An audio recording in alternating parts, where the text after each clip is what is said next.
नमस्कार दोस्तों, स्वागत है आपका। फिर से एक बार हाजिर हूं मैं सत्ता के गलियारों की तमाम सारी अंदर की खबरें, ब्यूरोक्रेसी और सरकार की हलचल। तो चलिए शुरू करते हैं पावर सेंटर।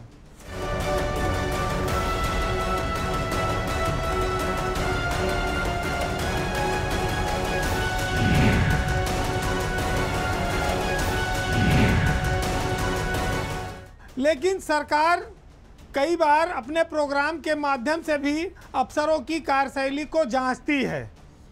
आज पावर सेंटर की पहली खबर यह है कि मुख्यमंत्री आदित्यनाथ जब वीडियो कॉन्फ्रेंसिंग करते हैं जिलों के अफसरों के साथ, तो वो बहुत सारे बिंदुओं पर निगाह डालते हैं और ये देखते हैं कि किस जिले में उस बिंदु पर महिला सम्मान, अपराध और बच्चियों के साथ होने वाले क्राइम, इन सब पर क्या स्थितियां हैं और कौन जिला कैसा प्रदर्शन कर रहा है। तो अफसरों के इस प्रदर्शन पर भी कई बार उनकी तैनाती और तबादला होता है। चूँकि उत्तर प्रदेश एक देश का बहुत बड़ा राज्य है, महिलाओं से संबंधित और छोटी बच्चियों से संबंधित अपराध बहुत ज़्यादा मात्रा में होते हैं, लेकिन इनका खुलासा भी उसी तेज़ी से होना चाहिए। राष्ट्रीय स्तर पर इस मामले में वैसे यूपी ने काफ़ी अपनी अच्छी साख बनाई है, लेकिन जब हर महीने मुख्यमंत्री समीक्षा करते हैं तो उसमें कई सारे ज़िले थोड़ा फिसड्डी चल रहे हैं। कुछ ज़िलों की परफॉर्मेंस बहुत अच्छी है, लेकिन कुछ ज़िलों में पोजीशन खराब है, गड़बड़ है, और मुख्यमंत्री ने उन ज़िलों को अल्टीमेटम दिया है कि अगले महीने जब वो इन बिंदुओं पर समीक्षा करेंगे तो अगर वो ज़िले फिर से पुरानी पोजीशन में रहे, उनमें सुधार नहीं हुआ, तो स्वाभाविक है कि वहाँ के एसपी या जो पुलिस कमिश्नर हैं उनके खिलाफ कार्रवाई हो सकती है। ये भी कहा जा सकता है कि मुख्यमंत्री के रडार पर यूपी पुलिस के कई अफसर हैं जिनके ऊपर गाज गिर सकती है, क्योंकि मुख्यमंत्री के समीक्षा बैठक में यह सामने आया है कि महिलाओं और बच्चियों से संबंधित अपराधों के जो निस्तारण हैं उनमें उत्तर प्रदेश के कई जिले फिसड्डी हैं। मुख्यमंत्री ने एक महीने की समीक्षा बैठक में कानपुर देहात के एसपी बीबीजी टीएस मूर्ति और इलाहाबाद के पुलिस कमिश्नर तरुण गाबा और चित्रकूट के एसपी अरुण सिंह और प्रतापगढ़ के एसपी अनिल कुमार, इन 4 जिलों में उन्होंने पाया है कि यहाँ पर औसत काम हो रहा है। महिलाओं से संबंधित क्राइम में ये जिले पीछे चल रहे हैं और इनको चेतावनी देने की ज़रूरत है। तो वैसे अगर राष्ट्रीय स्तर पर आंकड़े आप देखेंगे तो उत्तर प्रदेश ऐसे अपराधों के मामले में 99% तक कार्रवाई करता है और उनका निस्तारण करता है। वो लगभग 100% के लक्ष्य के एकदम निकट है। लेकिन यूपी के 4 जिले ऐसे मिले हैं जहां महिला अपराधों के निस्तारण के मामले में अफसरों का रवैया ढीला है। यूपी जैसे विशाल प्रदेश में क्राइम बहुत बड़े पैमाने पर जो होते थे उसमें काफ़ी सुधार आया, अफसरों पर सख्ती भी है, लेकिन कुछ क्राइम ऐसे हैं जो पुलिस नहीं रोक सकती। ये ज़रूर है कि क्राइम होने के बाद उनका खुलासा जल्द और सही दिशा में हो, यही सरकार की सफलता मानी जाती है और अफसरों के पास इसी बात की जिम्मेदारी है। तरुण गाबा के मामले में आप ये कह सकते हैं कि वो हाल ही में पुलिस कमिश्नर बने हैं इलाहाबाद प्रयागराज के, और कुंभ का मेला होने के चलते उनके पास थोड़ा ज़्यादा जिम्मेदारी है, लिहाजा इस विषय में वो ज़्यादा काम नहीं कर पाए होंगे। लेकिन अनिल कुमार, अरुण कुमार सिंह, बीबीजीएस टीएस मूर्ति, ये जो अधिकारी हैं इनको अब तेज़ी से इस दिशा में काम करना होगा। ये चारों ज़िले मुख्यमंत्री के रडार पर हैं। शीर्ष स्तर पर आप जानते हैं कि बदलाव करने में देर नहीं लगाते अफसर, क्योंकि उनको पता है कि सरकार से अगर कोई सवाल हो जाएगा तो अफसरों को ज़िले में रहना मुश्किल हो जाएगा। इसलिए वक्त रहते अभी एसपी लोगों के पास मौका है कि वो इसमें सुधार करें। अब एक बहुत रोचक खबर, या आप ये कह सकते हैं कि बीजेपी की सरकार में आए दिन इस बात की चर्चा चलती है कि भाई फला मंत्री का उसके प्रमुख सचिव से नहीं बैठ रहा है मामला, वो मंत्री का उनका प्रमुख सचिव नहीं सुनता है, मंत्री परेशान घूम रहे हैं। कई बार वो सरकार में कह चुके हैं कि हमारा प्रमुख सचिव बदल दीजिए, लेकिन बदलता नहीं है। तो भाजपा की सरकार में एक बहुत आम चर्चा ये बन चुकी है कि मंत्रियों और प्रमुख सचिवों के बीच कामकाज को लेकर स्थिति हमेशा तनावपूर्ण रहती है। इसकी सोशल मीडिया से लेके जन चर्चा में तमाम बार खबरें आती रहती हैं और बहुत सारे मंत्री जो हैं वो अपने प्रमुख सचिवों को हटवाना चाहते हैं पर वो हट नहीं पाते। अब जब मंत्री और प्रमुख सचिव की लड़ाई चलती है तो ऐसे में स्वाभाविक है कि विभाग का कामकाज ठप हो जाएगा, गुटबाजी तेज हो जाएगी, कुछ अफसर के खेमे में रहेंगे, कुछ मंत्री के खेमे में रहेंगे। बीना कुमारी मीना का मामला ऐसे ही है, जो महिला कल्याण और बाल विकास पुष्टाहार की भी प्रमुख सचिव थी।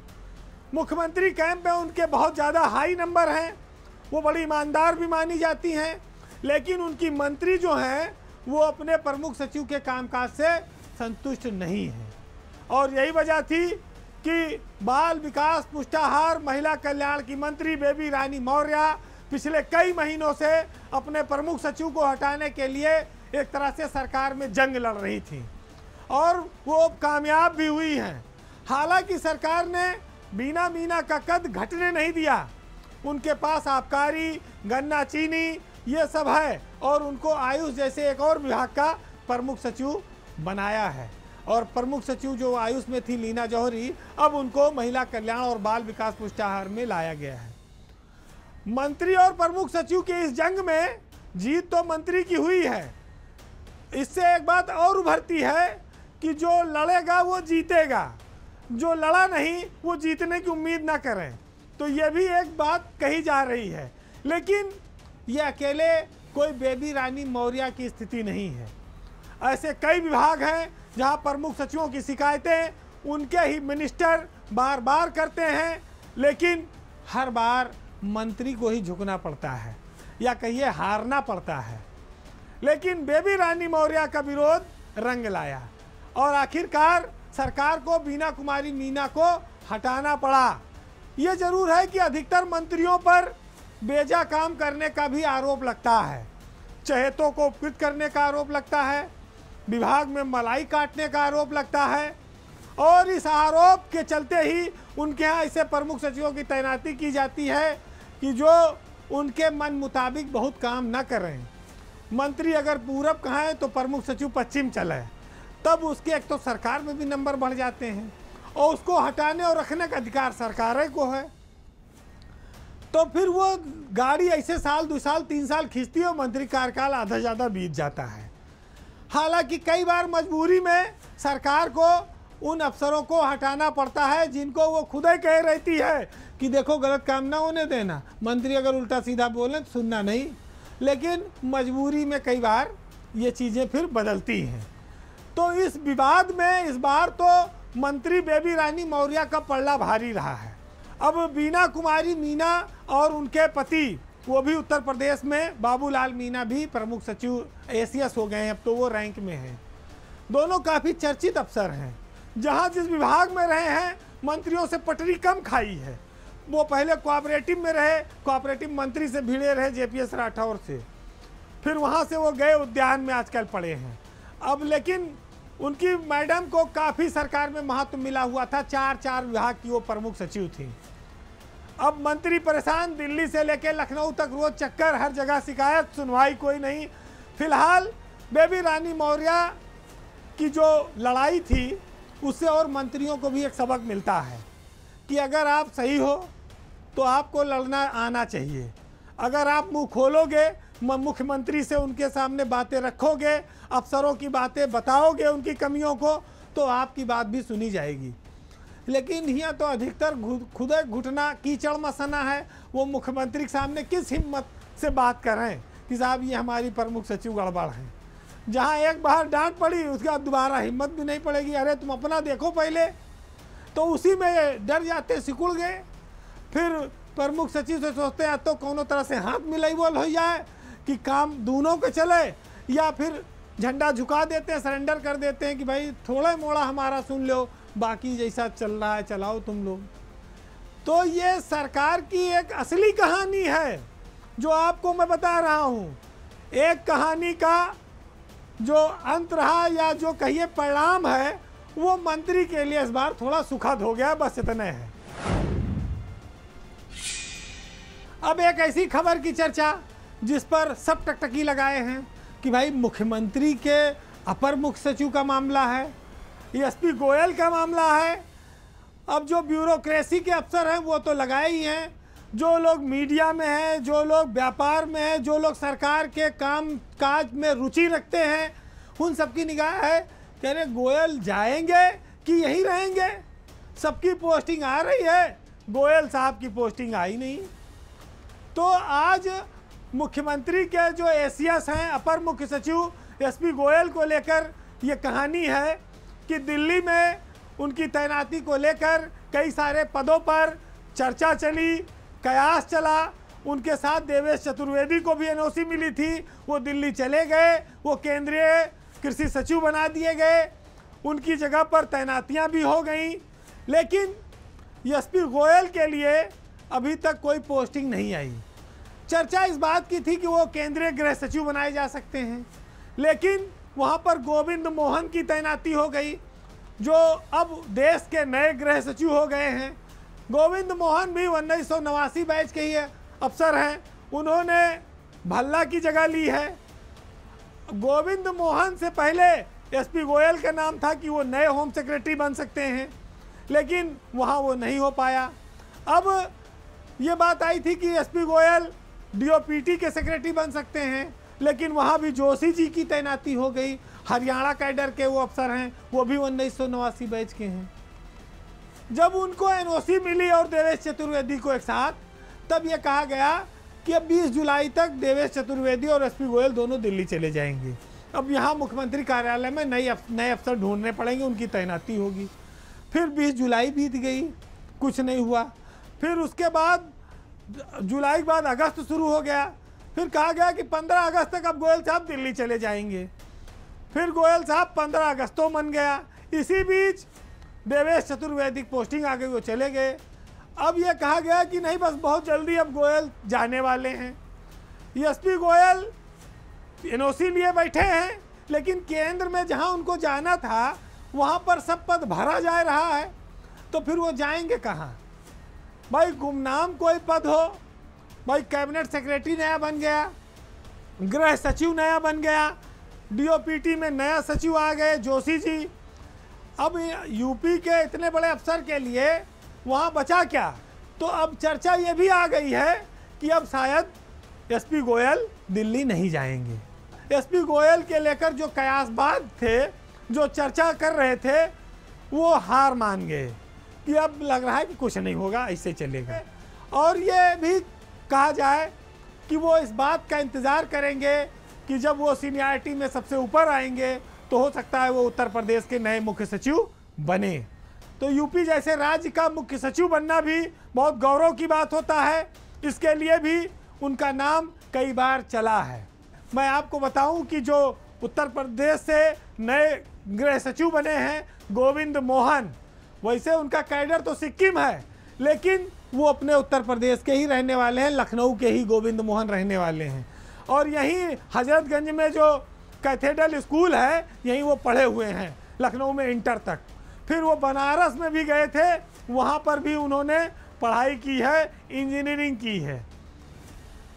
गोविंद मोहन के पक्ष में एक चीज़ और गई, वो पहले जो है गृह मंत्रालय में ज्वाइंट सेक्रेटरी और एडिशनल सेक्रेटरी के पद पर रह चुके थे, शायद इसी वजह से उन्हें इसका फ़ायदा मिला। लेकिन एसपी गोयल को दिल्ली में तैनाती न मिलने पर कई सारे अलग अलग फैक्टर, अलग अलग कारण बताए जा रहे हैं। कुछ लोग ये कह रहे हैं कि वो शायद खुद नहीं जाना चाहते, क्योंकि यहाँ पर इतने बड़े प्रदेश में वो मुख्यमंत्री के बेहद भरोसेमंद हैं। कुछ लोग ये बात कह रहे थे कि जब उन्हें गृह सचिव का पद मिलेगा तभी जाएंगे, लेकिन अब वो व्यवस्था समाप्त हो गई। तो अब ये बात लगभग साफ है कि एसपी गोयल यूपी में ही रहेंगे और अपनी बारी का इंतज़ार करेंगे। उनके मुकाबले में अभी इस समय सिर्फ 1988 बैच है, जिसमें एक अफसर हैं मनोज कुमार सिंह, वो चीफ सेक्रेटरी हैं। उनकी नौकरी अगले साल 2025 के जुलाई तक है, और गोयल की नौकरी जनवरी 2027 तक है। यानी कि 1.5 साल से ज़्यादा उनके पास समय बचेगा जब मनोज कुमार सिंह रिटायर होंगे। तो ऐसे में एसपी गोयल के सामने एक बड़ा भविष्य दिख रहा है, एक बड़ा पद है। वो यहाँ चाहेंगे रहेंगे तो उसको हासिल कर सकते हैं। और अगर वो दिल्ली जाएंगे तो दिल्ली में लोग बोले कि वो कैबिनेट सेक्रेटरी तक जा सकते हैं और वहाँ पर फिर मोदी जी कई बार सेवा विस्तार भी देते हैं, तो उनकी कैरियर बड़ा उनका लंबा हो जाएगा। अब वहाँ तक तो अभी पहुँचने की नौबत नहीं आ रही है और यहाँ वाले इस इंतज़ार में हैं कि जाएं तो हमारा कुछ मामला बने। जो बहुत दिनों से पीड़ित है, परेशान है, दोनों बातें हैं। उनके जो पसंदीदा लोग हैं वो चाहते हैं कि गोयल साहब ना जाएं। उनको एक संरक्षक मिला हुआ है, एक उनके ऊपर छाया मिली हुई है। कभी नरम गरम बात होती है तो उनसे अपनी बात कह भी लेते हैं। और कुछ जो किनारे पड़े हैं बरसों बरस से, वो चाह रहे हैं कि जल्दी ये हीलें, जल्दी यहाँ से डोले जाएं तो हमारे लिए कोई नया रास्ता बने, हम भी मुख्य धारा में आए। तो एक आदमी को लेकर कितनी सारी निगाहें हैं, कितने सारे कयास हैं, ये आपने सब जाना होगा।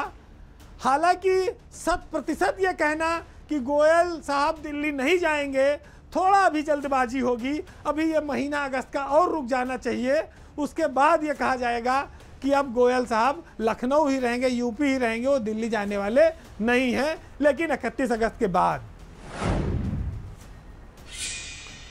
अब बात ब्यूरोक्रेसी की एक और बहुत महत्वपूर्ण खबर की जो थोड़ा चौंकाती है, क्योंकि योगी सरकार ने पिछले सप्ताह शीर्ष स्तर पर बहुत महत्वपूर्ण फेरबदल किया।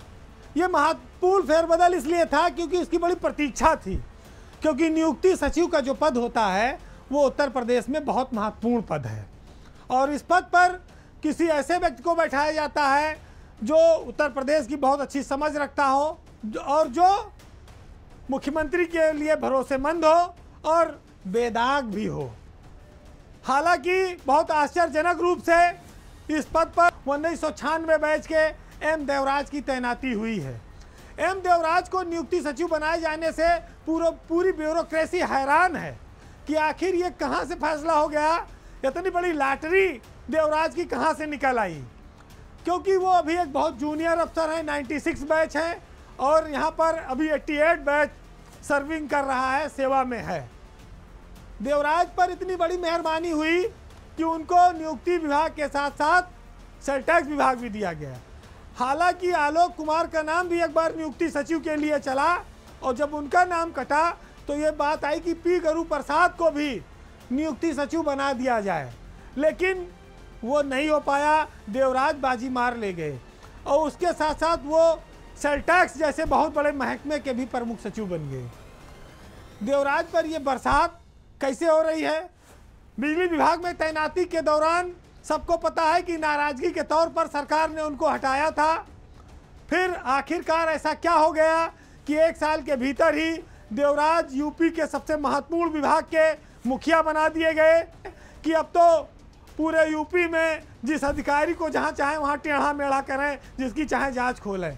वैसे ऐसे अधिकारी जो होते हैं उनके राज में आईएएस तो नहीं, ये पीसीएस अफसर ही मारे जाते हैं ज़्यादातर। तो देवराज से भी बहुत उम्मीद ना करिए, क्योंकि बिजली विभाग में जब वो रहे हैं तो उनका हाल सबको पता है।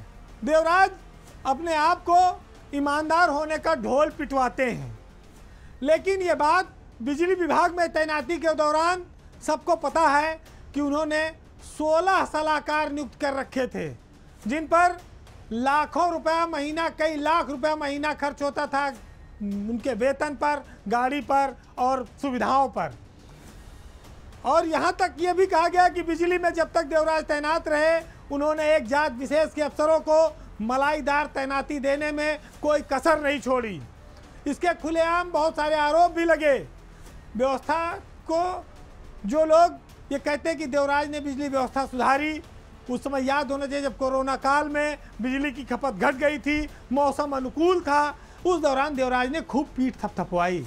लेकिन जैसे कोरोना ख़त्म हुआ, गर्मी आई, पूरा बिजली विभाग बैठ गया चरमरा के, सरकार की बदनामी होने लगी, तब जाकर देवराज वहाँ से हटाए गए थे। आज वही व्यक्ति इतना महत्वपूर्ण हो गया कि सरकार में उनके लिए कई दरवाजे खोल दिए गए, कई दिल खोल कर स्वागत हो रहा है। आइए और ग्रहण कीजिए। वो महत्वपूर्ण पद पाने में कामयाब हो रहे हैं, नाराजगी के बावजूद कामयाब हो रहे हैं। ये कौन सा जुगाड़ और चमत्कार है, ये उत्तर प्रदेश के बहुत सारे IAS अफसर भी नहीं समझ पा रहे हैं। देवराज अकेले नहीं हैं, आलोक कुमार को भी सरकार ने चिकित्सा शिक्षा विभाग से नाराजगी के बाद हटाया था, लेकिन आलोक कुमार अब 11 विभागों के प्रमुख सचिव बन चुके हैं। हालांकि सरकार ये कहती है कि हमारे पास शीर्ष स्तर पर अफसरों की कमी है, और इसी की आड़ में कुछ लोगों पर दिल खोल कर विभाग लुटाए जा रहे हैं। कुछ ऐसे भी हैं जो शीर्ष स्तर पर हैं, ACS हैं, प्रमुख सचिव हैं, लेकिन उनको कहा गया ये दागी हैं। ये फला सन में जब सरकार नहीं आई थी तो बसपा में बहुत इनकी लूटपाट थी, ये समाजवादी में बहुत ऐसा गड़बड़ किए थे, उनको काम करने का अवसर ही नहीं मिला। वो किनारे हैं 5-5, 6-6 साल से। और जो लोग कि पता नहीं किसकी पसंद है कि वो एक बार नाराज़गी का शिकार होते हैं और फिर 2-4-6 महीने में मुख्य धारा में बहुत बड़ी कुर्सी पर वापस लौट आते हैं। ये सेटिंग गेटिंग का खेल क्या है? देवराज के पास ऐसा कौन सा गुण है कि उनको देवराज से देवता बना देता है? हालांकि ब्यूरोक्रेसी में उनको और भी कई नामों से जाना जाता है, लेकिन ये भी लोग जान लें कि नियुक्ति में अब आसान नहीं रहेंगी चीज़ें। आज नहीं तो कल शोर मचेगा और लोगों की सुनवाई के अवसर समाप्त होंगे। सीनियर और जूनियर भी नहीं जाएंगे अपने प्रमुख सचिव के पास कोई संरक्षण मांगने। देवराज किसकी पीड़ा कितनी समझेंगे और कौन अफसर उनसे कितना सहज होगा बातचीत करने में, ये तो तैनाती होने के बाद से ही जो खुसुर फुसुर शुरू हुई है उसी से पता चल जाता है। तो सरकार को भी शायद चाहिए था चुन चुन के ऐसे लोगों को बैठाओ कि जिनके पास लोग अपनी फरियाद लेके आए ही ना। न फरियाद आएगी न समस्या पता चलेगी। एक ने पहले भी भट्ठा बैठाने का इतिहास बनाया, यहाँ भी बैठा देगा तो क्या फर्क पड़ जाएगा। चलिए, पावर सेंटर में अब हम आखिरी दौर में हैं और आज के इस हालात पर बहुत सारे शायरों के लिए हमेशा कहा गया कि चाहे जो दौर हो, शायर, पत्रकार, कवि, ये हमेशा सच बोलें। लेकिन सबकी अपनी मजबूरियां भी होती हैं, कई बार सच देखकर भी वो दूसरे रास्ते से अपनी बात कहते हैं। मुनव्वर राना साहब का एक शेर है आज के इन हालात पर कि जिस पर कभी नाराज़गी थी, जिस पर प्यार लुटाया जा रहा है, जिसको सच लिखना था वो क्या लिख रहा है।